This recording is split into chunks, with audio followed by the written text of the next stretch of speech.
오늘 하나님의 말씀은 사사기 21장 1절로 25절까지 말씀입니다.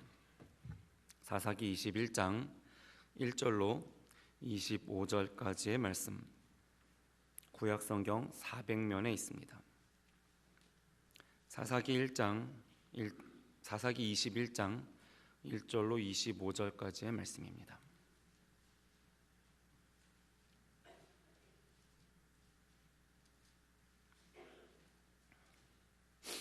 사사기 21장 1절로 25절까지의 말씀을 봉독하겠습니다. 이스라엘 사람들이 미스바에서 맹세하여 이르기를 우리 중에 누구든지 딸을 베냐민 사람에게 아내로 주지 아니하리라 하였더라. 백성이 베델에 이르기까지 하나님 앞에 앉아서 큰 소리로 울며 이르되 이스라엘의 하나님 여호와여 어찌하여 이스라엘에 이렇게 넘겨서 오늘 이스라엘 중에 한 지파가 없어지게 하시나이까 하더니 이튿날에 백성이 일찍이 일어나 거기에 한 제단을 쌓고 번제와 화목제를 드렸더라. 이스라엘 자손이 이르되 이스라엘 온 지파 중에 총회와 함께하여 여호와 앞에 올라오지 아니한 자가 누구냐 하니 이는 그들이 크게 맹세하기를 미스바에 와서 여호와 앞에 이르지 아니하는 자는 반드시 죽일 것이라 하였습니다. 이스라엘 자손이 그들의 형제 베냐민을 위하여 뉘우쳐 이르되 오늘 이스라엘 중에 한 지파가 끊어졌도다. 그 남은 자들에게 우리가 어떻게 하면 아내를 얻게 하리요? 우리가 전에 여호와로 맹세하여 우리의 딸을 그들의 아내로 주지 아니하리라 하였도다. 또 이르되 이스라엘 지파 중 미스바에 올라와서 여호와께 이르지 아니한 자가 누구냐 하고 본즉 야베스 길르앗에서는 한 사람도 진영에 이르러 총회에 참여하지 아니하였으니 백성을 계수할 때에 야베스 길르앗 주민이 하나도 거기 없음을 보았습니다. 큰 용사 12,000명을 그리로 보내며 그들에게 명령하여 이르되 가서 야베스 길르앗 주민과 부녀와 어린아이를 칼날로 치라. 너희가 행할 일은 모든 남자 및 남자와 잔 여자를 진멸하여 바칠 것이니라 하였더라. 그들이 야베스 길르앗 주민 중에서 젊은 처녀 400명을 얻었으니 이는 아직 남자와 동침한 일이 없어 남자를 알지 못하는 자라. 그들을 실로 진영에 데려오니 이곳은 가나안 땅이더라. 온 회중이 림몬 바위에 있는 베냐민 자손에게 사람을 보내어 평화를 공포하게 하였더니 그때에 베냐민이 올라온지라. 이에 이스라엘 사람이 야베스 길르앗 여자들 중에서 살려둔 여자들을 그들에게 주었으나 아직도 부족하므로 백성이 베냐민을 위하여 뉘우쳤으니 이는 여호와께서 이스라엘 지파들 중에 한 지파가 빠지게 하였음이었더라. 회중의 장로들이 이르되 베냐민의 여인이 다 멸절되었으니 이제 그 남은 자들에게 어떻게 하여야 아내를 얻게 할까 하고 또 이르되 베냐민 중 도망하여 살아남은 자에게 마땅히 기업이 있어야 하리니 그리하면 이스라엘 중에 한 지파가 사라짐이 없으리라. 그러나 우리가 우리의 딸을 그들의 아내로 주지 못하리니 이는 이스라엘 자손이 맹세하여 이르기를 딸을 베냐민에게 아내로 주는 자는 저주를 받으리라 하였음이로다 하니라. 또 이르되 보라 베델 북쪽 르보나 남쪽 베델에서 세겜 올라가는 큰 길 동쪽 실로에 매년 여호와의 명절이 있도다 하고 베냐민 자손에게 명령하여 이르되 가서 포도원에 숨어 보다가 실로의 여자들이 춤을 추러 나오거든 너희는 포도원에서 나와서 실로의 딸 중에서 각각 하나를 붙들어 가지고 자기의 아내로 삼아 베냐민 땅으로 돌아가라. 만일 그의 아버지나 형제가 와서 우리에게 시비하면 우리가 그에게 말하기를 청하건대 너희는 우리에게 은혜를 베풀어 그들을 우리에게 줄지니라.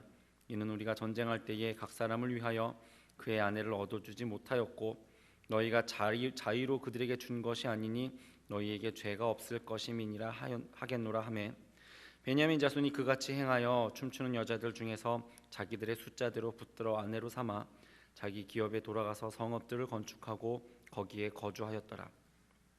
그때에 이스라엘 자손이 그곳에서 각기 자기의 지파 자기의 가족에게로 돌아갔으니 곧 각기 그곳에서 나와서 자기의 기업으로 돌아갔더라. 그때에 이스라엘의 왕이 없으므로 사람이 각기 자기의 소견에 옳은 대로 행하였더라. 아멘. 아주 큰 포도원을 운영하는 사람이 있었습니다. 그 사람에게는 아들이 2명 있었는데요. 당연하게도 이 아버지는 그 두 아들에게 포도원에 가서 일을 하라고 했습니다. 그런데 이 두 아들의 반응이 특이합니다. 큰아들은 아버지의 말씀에 바로 네 아버지 가겠습니다 라고 대답을 철석같이 해놓고는 안 가는 겁니다. 반대로 작은 아들은 반항하면서 아이씨 싫어요, 왜 쉬고 있는데 일을 시키고 그래요 라고 대들더니만 나중에 생각을 고쳐먹고 포도원에 나가서 일을 합니다. 과연 누가 아버지의 뜻대로 순종한 것입니까? 잘 아시는 것처럼 이것은 마태복음에 나오는 예수님의 두 형제 비유이지요. 이 비유는 예수님을 시험하려던 대제사장과 백성의 장로들에게 예수께서 하신 말씀입니다. 다시 말해서 이 비유에 나오는 이 큰아들, 뻔뻔한 큰아들이 바로 당시의 대제사장과 백성의 장로들이다 이 말입니다. 이 비유는 이렇게 마무리됩니다. 내가 진실로 너희에게 이르노니 세리들과 창녀들이 너희보다 먼저 하나님의 나라에 들어가리라.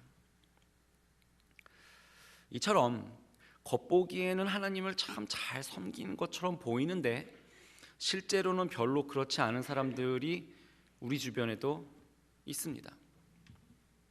나는 안 그런다고요?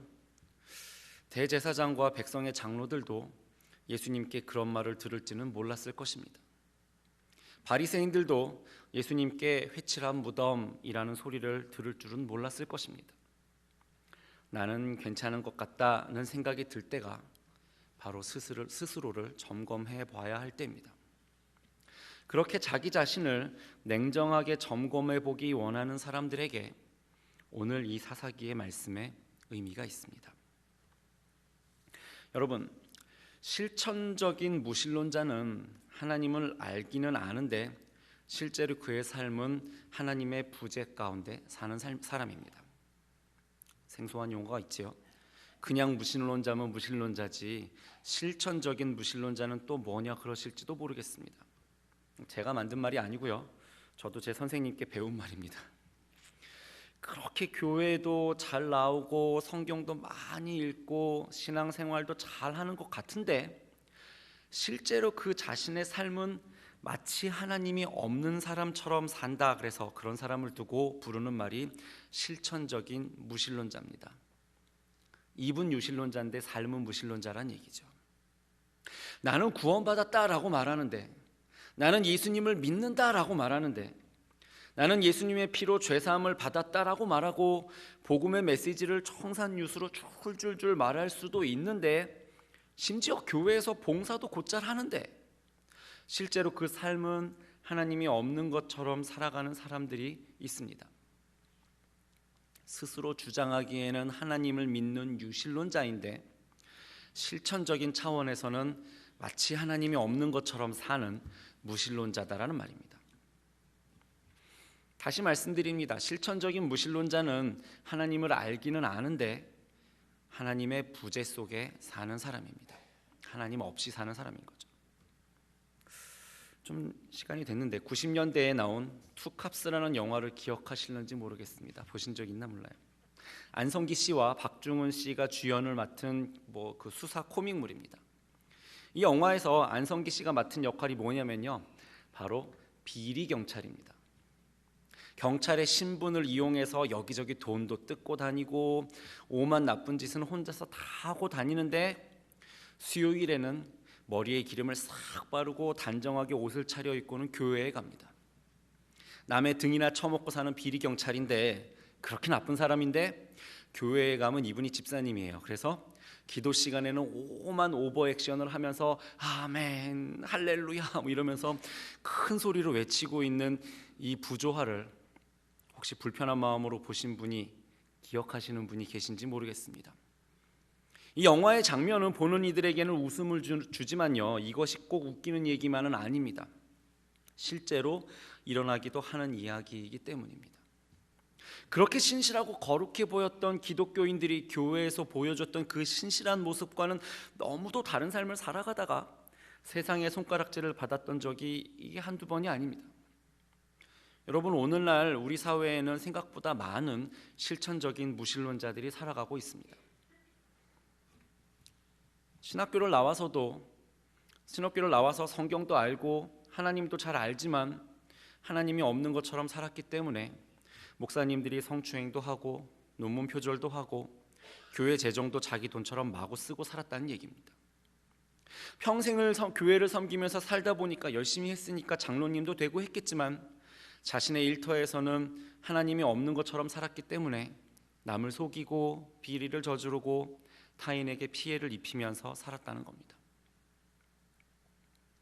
정말 무서운 거는요, 저와 여러분도 안심할 수 없다는 사실입니다. 신실한 하나님의 사람이 이 실천적인 무신론자가 되는 데에는요, 순식간이면 충분합니다. 사사기 전체를 한 문장으로 요약하면요, 이 하나님의 택하신 하나님의 백성이 일단의 실천적 무신론자 집단이 되고 말았다라고 할 수 있을 겁니다. 누구나 한순간에 실천적인 무신론자가 될 수 있습니다. 하나님이 인정하신 당대의 유일한 의인이었던 노아는 한순간에 술에 쩔어서 벌거벗고 추태를 부렸습니다. 이스라엘 백성을 이끌고 약속의 땅으로 인도했던 그 위대한 지도자 모세는 평생을 잘하다가 실수 한 번에 하나님의 진노를 사게 됩니다. 하나님의 이름으로 골리앗을 때려잡았던 그 하나님의 마음에 합한 사람 다윗이지만 한순간에 하나님이 없는 사람처럼 밧세바와 불륜에 거기에 살인까지 저지릅니다. 예수님과 나는 같이 죽으러 가겠다고 호언장담했던 베드로지만 한순간에 마치 예수님을 모르는 사람처럼 주님을 부인했습니다. 여러분, 실천적인 무신론자가 되는 길은 누구에게나 활짝 열려 있습니다. 그래서 조심해야 한다는 말입니다. 그래서 정신을 차려야 한다는 말입니다. 저도 안심할 수 없습니다. 여러분도 안심할 수 없습니다. 실천적인 무신론자는 하나님을 알기는 알지만 하나님의 부재 가운데 사는 사람입니다. 여러분, 하나님의 부재 속에 사는 것, 하나님 없이 살아보겠다고 발버둥 치는 것이 바로 실패로 가는 지름길입니다. 우리는 그렇게 살지 않기 위해서 발버둥 쳐야 합니다. 실천적 무신론자처럼 살아서는 안 된다는 말은 잘 알겠습니다. 그런데 그렇게 사는 게 어떤 것입니까? 실천적인 무신론자는 어떻게 사는데요? 또는 실천적인 무신론자가 되지 않기 위해서 우리가 피해야 할 것은 무엇입니까? 실천적 무신론자의 삶의 방식은 무엇이냐는 말이지요. 여러분, 실천적 무신론자의 삶은 거짓과 자기 합리화로 가득합니다. 실천적 무신론자의 삶은 거짓과 자기 합리화로 가득합니다. 하나님을 믿는다고 하면서 이 하나님이 없는 것처럼 살아간다는 것 자체가 이게 진실성과 거리가 먼 얘기죠.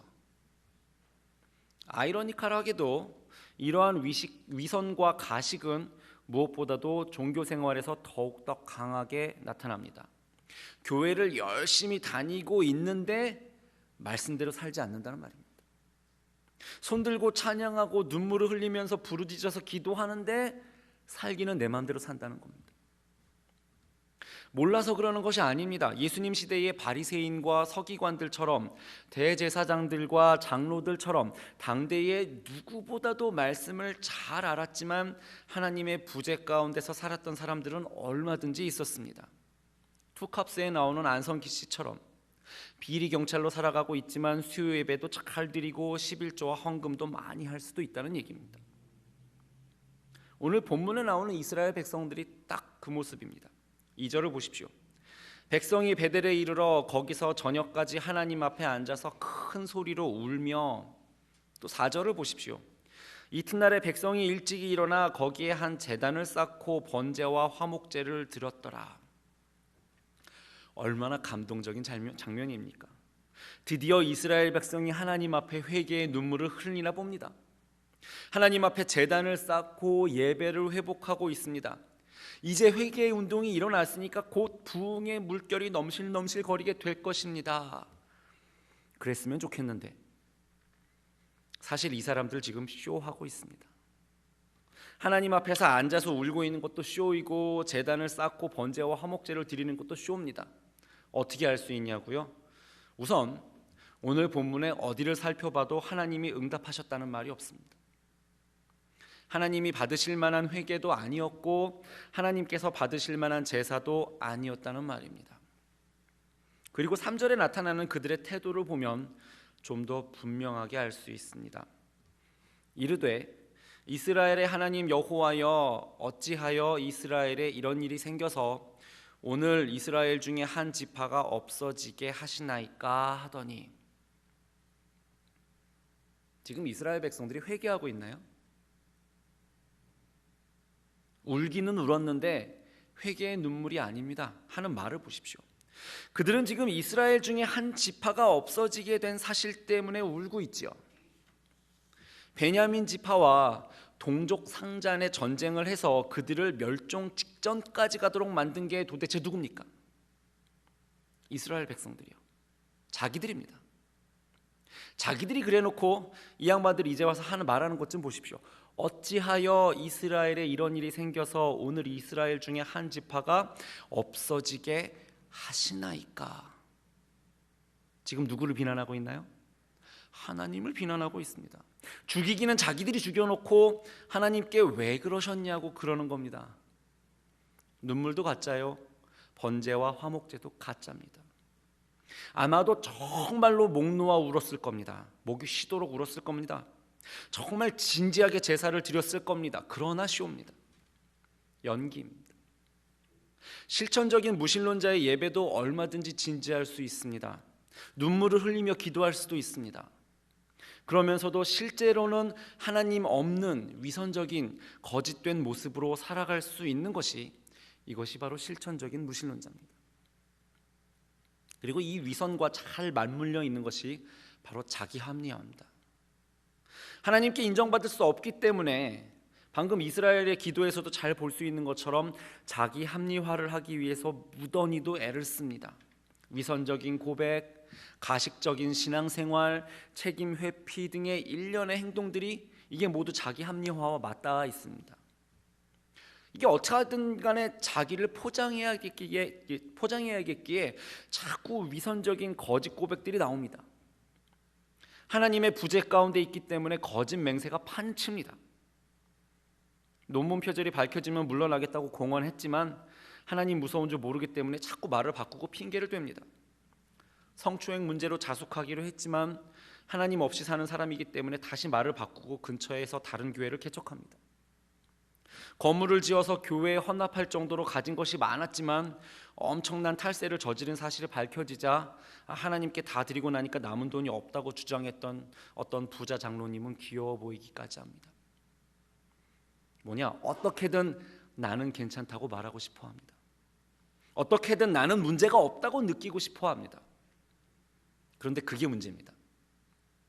하나님의 임재 가운데 있다면 내가 죄인임을 뼈저리게 느끼게 됩니다. 내가 문제투성이임을 발견하게 됩니다. 내가 변명할 수 없는 구제불능임을 고백하게 됩니다. 그런데 하나님의 부재 가운데 있기 때문에 위선적인 신앙생활로 자기를 가립니다. 하나님께 또는 타인에게 문제의 원인을 돌립니다. 이게 바로 하나님 없이 살아보겠다고 발버둥 치는 하나님의 부재 가운데 살아가는 모습이라는 얘기입니다. 오늘 본문의 이스라엘 백성들이 자기 합리화를 위해서 애쓰는 모습을 보면 이거 안쓰럽기까지 합니다. 자기들이 분을 이기지 못해서 전쟁을 치렀습니다. 그런데 이 동족 산장의 전쟁 이후에 베냐민 지파가 멸종 위기에까지 처하자 뒤늦게 이건 아니라는 생각이 들었습니다. 그래서 뒤늦게 울고불고 난리를 치면서 하나님께 책임을 돌리고 제사를 드립니다. 하나님이 응답을 안 하시죠. 하나님이 응답하지 않으시자 이제는 다른 쪽에서 책임질 희생양을 찾습니다. 그게 야베스 길르앗 사람들입니다. 이 사람들은요, 베냐민 사람들처럼 잘못한 게 없습니다. 베냐민 사람들이야 잘못이라도 했죠. 이스라엘 백성들이 모여서 동족을 살육하고자 하는 전쟁을 도모하고 있을 때 나타나지 않았을 뿐입니다. 그러자 이스라엘 백성들은 이제 이 사람들을 비난하면서 책임을 이들에게 돌리고 있습니다. 이 사람들이 이스라엘의 총회에 왜 오지 못했는지, 혹시나 무슨 사정이 있는 것은 아니었는지 이런 거 관심도 없습니다. 베냐민에게 쏟아냈던 그 분노와 그 결과로 찾아온 베냐민의 멸종 위기로 인해서 느꼈을 자기들의 당황스러움, 이것을 그대로 이 무고한 사람들에게 똑같이 쏟아내고 있는 겁니다. 이스라엘 백성들이 이렇게 또 다른 하나의 전쟁을 해야 했던 이유는, 무고한 사람들과 싸워야 했던 이유는 그들의 맹세 때문이었습니다. 적들과 그 소유를 하나도 남기지 않고 파괴시키는 거룩한 전쟁의 맹세, 이거를 동족을 대상으로 하고 있었던 겁니다. 그래서 베냐민을 쓸어버렸고, 그래서 야베스 길르앗 사람들을 밀어버렸습니다. 그런데요, 이 맹세는 동족을 대상으로 해야 하는 맹세가 아닙니다. 하나님은 가나안 사람들을 진멸하라고 하셨지만 동족에게 그렇게 하라고 하신 적은 없습니다. 무슨 얘기냐? 또다시 잘못된 맹세가 문제가 된 거지요. 그리고 또 다른 맹세가 하나 더 있습니다. 베냐민 지파에게는 자기 딸을 주지 않겠다는 맹세를 했지요. 이 맹세도 문제가 있습니다. 하나님께서 이스라엘 백성들에게 결혼을 금하신 대상은 따로 있습니다. 누구죠? 바로 가나안 사람들과 결혼하지 말 것을 명하셨죠. 그런데 사사기 곳곳에서 이스라엘 백성이 가나안 사람들과 등장하는 이야기가 나옵니다. 결혼하는 이야기가 등장합니다. 말이 꼬이네요. 네. 가나안 사람들과 결혼하는 이야기가 사사기 곳곳에 나오는데, 아이러니컬하게도 여기서 자기 동족과는 정작 결혼을 하지 않겠다는 맹세를 해버리는 겁니다. 이스라엘 백성들에게는 이 맹세라는 것이 지금 너무 가벼운 겁니다. 그냥 자기 멋대로 맹세하고 자기 멋대로 지키고 있는 겁니다. 게다가 자기들 마음대로 해버린 맹세를 지키기 위해서 만들어낸 꼼수라는 것도 치졸하기가 짝이 없습니다. 동족을 대상으로 한 전쟁과 그리고 무고한 여인들에 대한 납치, 하나님 없이 살려고 발버둥 친다는 것이, 하나님의 부재 가운데 산다는 것은 결국 다른 말로는 내 마음대로 사는 겁니다. 이 모든 난리를 사사기의 마지막 절에서 한마디로 정리하고 있지요. 그때에 이스라엘에 왕이 없으므로 사람이 각각 자기의 소견에 옳은 대로 행하였더라. 이것이 바로 실천적인 무신론자가 사는 방식입니다. 거짓과 자기 합리화, 이것이 바로 내 마음대로 하나님 없이 살아보겠다고 발버둥 치는 인생의 모습의 실체입니다. 그렇습니다. 실천적인 무신론자들이 거짓과 자기 합리화로 가득한 삶을 산다는 것은 알겠습니다. 그런데요, 그렇게 살면 안 되나요? 그렇게 그냥 내 마음대로 살면서 교회 생활 조금 적당히 해주면서 사람들에게 나 자신을 합리화하면서 살지 말아야 할 이유가 우리에게 있습니까? 왜 우리는 하나님 앞에서 진실하게 살아야 합니까? 왜 우리는 하나님 앞에서 스스로가 죄인임을 인정하고 살아야 합니까? 부끄러운 건 적당히 가려가면서 하나님 눈치도 적당히 좀 봐가면서 내가 살고 싶은 대로 그렇게 살면 왜 안 되는 걸까요? 왜 성경은 실천적인 무신론을 거절하고 있는 것일까요? 여러분, 그것은 실천적인 무신론자는 하나님의 침묵 속에서 후회하는 삶을 살게 되기 때문입니다. 실천적인 무신론자는 하나님의 침묵 속에서 후회하는 삶을 살게 됩니다. 하나님 없이 살기 위해서 발버둥 치는 것의 가장 큰 문제는 우리가 우리 인생을 완전하게 책임질 수 없다는 사실에 있습니다. 여러분, 세상에서 가장 믿을 수 없는 말이 뭔가요? 저는요, 내가 다 책임질게 라는 말을 절대로 믿지 못합니다. 사람의 능력을 벗어나는 일이 얼마나 많습니까? 다시 말해서 우리가 책임질 수 없는 일이 얼마나 많습니까? 내가 나의 삶을 스스로 책임지려고 한다는 것이, 이것이 얼마나 어리석은 일인지 모릅니다. 이런 겁니다. 이제 겨우 4학년밖에 되지 않은 저희 집 꼬맹이가 자기가 자동차를 좋아한다는 이유로 무작정 아빠의 열쇠를 들고 나가서 차를 운전하려고 한다는 것이나, 또는 전자레인지와 전기오븐을 구별도 못하는 3살짜리 어린아이가 먹고 싶다고 자기 마음대로 치킨 너깃을 좋아서 먹고 싶다고 자기 마음대로 전기오븐을 켜는 것과 같은 겁니다.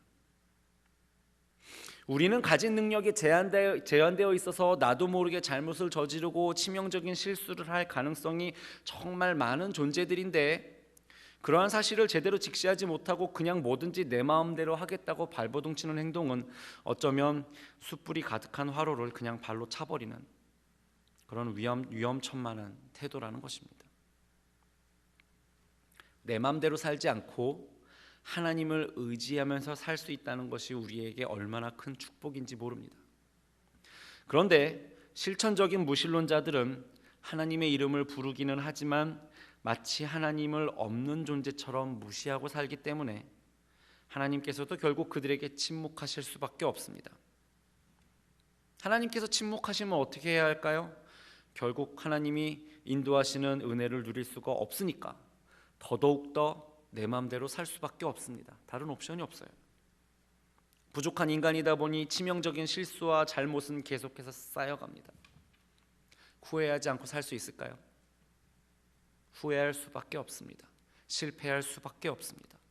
그래서 실천적인 무신론자는 하나님의 침묵 속에서 후회하는 삶을 살게 된다는 겁니다.